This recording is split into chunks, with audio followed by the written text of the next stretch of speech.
yeah, that whole industry it's just like tireless, endless hours. You're talking about like the Bollywood industry. Oh yeah. I mean, I started in the advertising industry, so there were 3 studios in this like studio complex. Like there was an A, a B, and a C, and I started off in Studio C because no one really knew like if I could do anything. For a week, they just had me turn on the AC and turn it off for like dubs. It was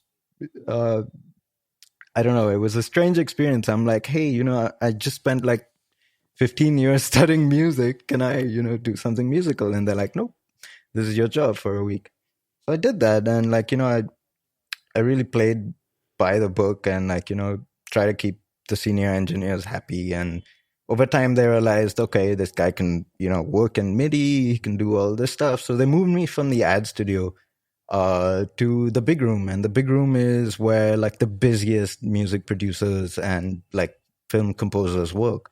And just so happened to be like my first 60 days was working on 60 advertisements. Like every single day it was a new ad. And that really set like my benchmarking into place. I'm like, all right, cool. So this is like the broadcast levels. It needs to be like all the mixes need to hit at this level, like it just really set into stone. Like within like 60 days of just doing it 20 hours a day, I'm like, all right, I'm pretty confident I could like mix an ad.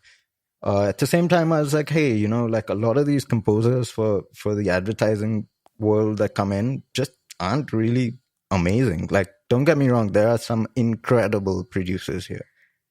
But at the same time, there were just like tons of really, average producers where coming from Singapore and the US, where like you're just blown away by the talent there because, it's just so deep embedded in the culture and like everyone plays music at a young age and they get so good. I felt really underconfident coming back and I, instead of like going and trying to be a composer or producer, I'm like, okay, I should probably try and be an assistant engineer. I don't know if you can relate to that, but somehow in my mind, I thought, okay, this would be an easier job, which it's absolutely not. I have just the highest respect for engineers. I mean, it's just a different game altogether. And I realized like that, hey, okay, so doing 60 ads in 60 days, and then I moved into the big room and I did 15 films per month, like 15 feature films. And oh my God. Yeah, that broke me. Like, I'm just like, I can't do this. Because holy crap. Yeah, because it was just you're like tracking like string sections and stuff. Like not so much string sections. It was just like editing work, doing like tons of like vocal dubs. Just like it wasn't the fun work. It was because of my position. It was all the bitch work. I mean, it was just like fading, like time correcting, beat detective, melodyne. I mean, like I mean, it did help. Like, it really set my pace into place. Like, I feel like I'm quick. Got your chops. Yeah, I guess so. But at the same time, it like really killed my spirit because like Bollywood music, when I was working at it in the beginning, like there was just not much scope to do cool stuff. Like, I mean, I was listening to Arnab's podcast earlier, and he mentioned like this whole like factory made type thing, and that totally happens, And I didn't want to be part of that because like I've seen so many people actually die doing that. Like it's really sad. Like we have people fall over and have heart attacks. Like the owner of that studio I first worked at unfortunately passed away. Like he passed away during a session because he didn't sleep for 5 days, Oh my God. Yeah, that's crazy. It's brutal, man. It's the Bollywood industrial complex. It's absolutely, man. It is. Wow. It's some hard stuff. Yeah. But at the same time, I mean, I felt really lucky doing it. I felt like, holy crap, like people don't ever get this opportunity. I mean, like within the first 2 months of working in that studio, I dubbed Shah Rukh Khan. I don't know if you've ever heard that name, but he's one of the biggest like actors in India. And like, at the same time, I met Paul Reed Smith, the creator of PRS Guitars, because he came in because one of the artists I was working for was endorsed. And like just really, there were little tidbits of like, hey, all right, this is why I'm doing this, because it feels like, I'm part of this incredible community that I grew up just being a huge fan of, which is the music scene, the international music scene. Sorry if I'm by going being on, in that right. No, but it's like being in that, you were like, I don't know, it sounds like you're in the equivalent of like Capitol Records or something, you know what I mean, for India. You know, the workload was probably similar, but like the facility was not. It's just not. I'm sure. I mean, like it Yeah. was incredible to see like what they were achieving with such like basic, uh, basic equipment, and it wasn't like they couldn't afford like the just the best mics. It's just like they were used to just using just an 87 on everything, or like Right. SM57s, and like the engineers would do a really good job.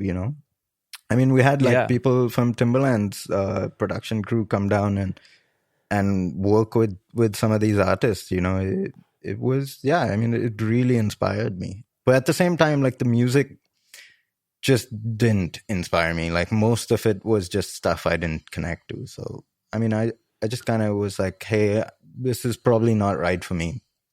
um so after that, I mean, sorry, I really feel like I talk for too long, but No, you're doing good. I love this story because it's so different from like anything I've, you know what I mean? Like, yeah, there are a lot of yeah. twists to come. Yeah, so I mean, I Yeah. was just like, at the same time, so my parents' company was doing really well, and my mom was flying to Burbank a lot, in California, and she hired actually this guy who was the director of the Swan Princess, the Disney film, and like this guy Richard Rich, and he's just done like incredible Disney. He was like an art director for tons of Disney films, and they started a company in LA, and that's how they got like a 3-picture deal with Lionsgate. And things were really picking up. They were doing like sessions at remote control studios and stuff like that. So I tried my luck. I tried to get a job, working for the illustrious, the great Hans Zimmer. And just because I worked with the artists that I worked with in India, I mean, the pretty big names here, like some of the team at remote control kind of knew a lot of the artists, and they entertained like a job interview. And so I flew all the way to LA, and I was just like, okay, I'm gonna really start my life here and everything. And I just remember showing up to the interview like 20 minutes early, and I met the people I was up against, and I began talking to them. I was like, hey, so, where'd you come from and stuff, and what'd you do before this? And they were all like, yeah, I played second viola for like, the NYU Symphonic Orchestra. And I just like panicked. And like, I mean, they're just like incredible musicians with like an incredible background in orchestral music. And, like that's, as you know, that's a whole different game altogether. Like, Sure. so I really panicked and I bombed that interview. Like I was just like a mess after that. Oh my gosh. Yeah. It was like one of those moments where like you just know things are not going well. Like, and yeah, I just remember that's gonna be permanently ingrained in my head. And I mean, like I knew I wasn't gonna get the job by the end of that. So, and I was right. I mean, like I got the email soon after saying like, hey, thanks so much for coming, but like, we kind of met this other dude and he was really good. which I'm sure he was amazing. Like, and that was probably the right fit. And I guess like, so I kind of packed my bags, and I was just like, okay, I'm gonna come back to India and kind of just try and make it as a jingle producer, because that was still like a decent paying job. So I came back, I realized I had like this weird tinnitus. I don't know how you say it. Yeah. Tinnitus. Tinnitus. In 1 year.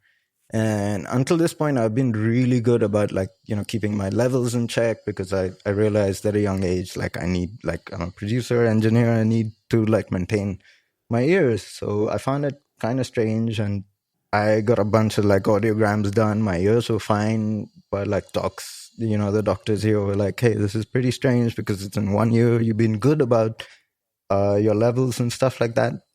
Why don't you get an MRI done? So I did that, and they came back and they're like, yep, there's an issue. Like you have what's called an acoustic neuroma, which is like a brain tumor that's attached to your auditory nerve, which is just like the worst thing, because I Oh mean, my gosh. yeah, I mean, like, it was just like, hey, but don't worry, we can totally remove it. We just need to drill into your skull and, just chop it out. Like, it's cool. And I was just like, hey, but am I going to be able to hear from my left ear? And they're like, no, probably you lose hearing. And I was just like, all right, that's just not an option. Like, I may as well be dead. Like, that's just, like, I can't do that.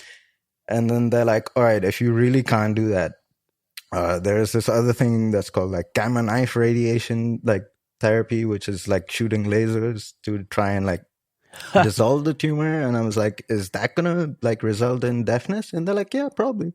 And it's just like it just didn't matter to them, like, and being a musician and like, lived a person who's just like lived for music, it was just heartbreaking to hear.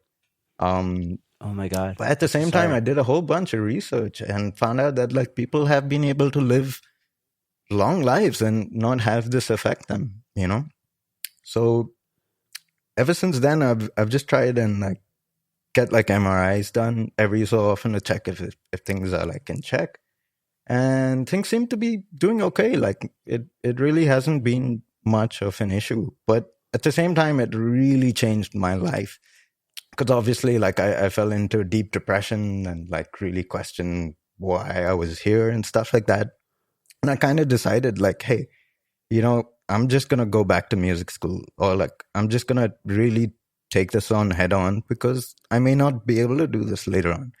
And I've just worked every single day for 8 years since, yeah, it's been crazy. Like I say every day, but it's more realistically like 360 days every year for the last 8 years, And you're just full on. Just full on. So I went to music school, met just like incredible music teachers. And one of our music teachers was like, hey, you guys, like what really changed my life was like, I built a studio and I started producing other artists and stuff like that. So like a band by the name of Something Relevant at the time in India, they were doing pretty good. I met them in music school and they're like, hey, we should start this studio in Bombay and stuff like that. And I was like, all for it.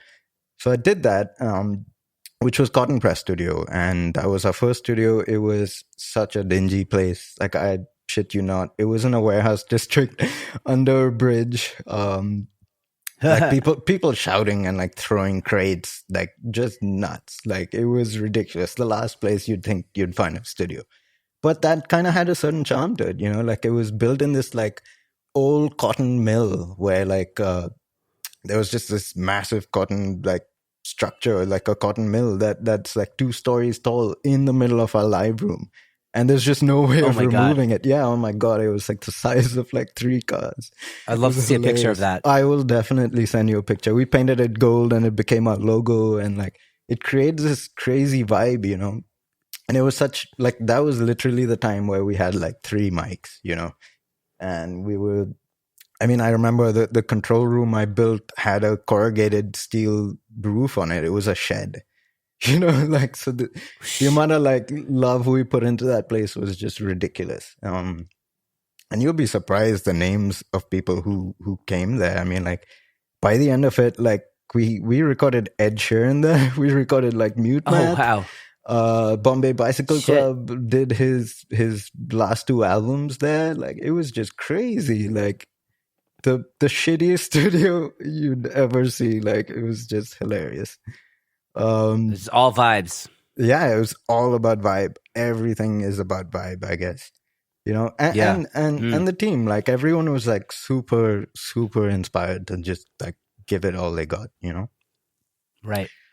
Wow. So then I guess you started another studio after that. Well, yeah. I mean, like the reason why we started the other studio is Bombay suffers some severe floods, and Cotton Press Studio flooded. Like, we had like 3 feet of water in there with like a grand piano submerged, like 6 guitar amps completely submerged. Luckily, our 187 was like about 2 inches above the water because everything was like set up for recording.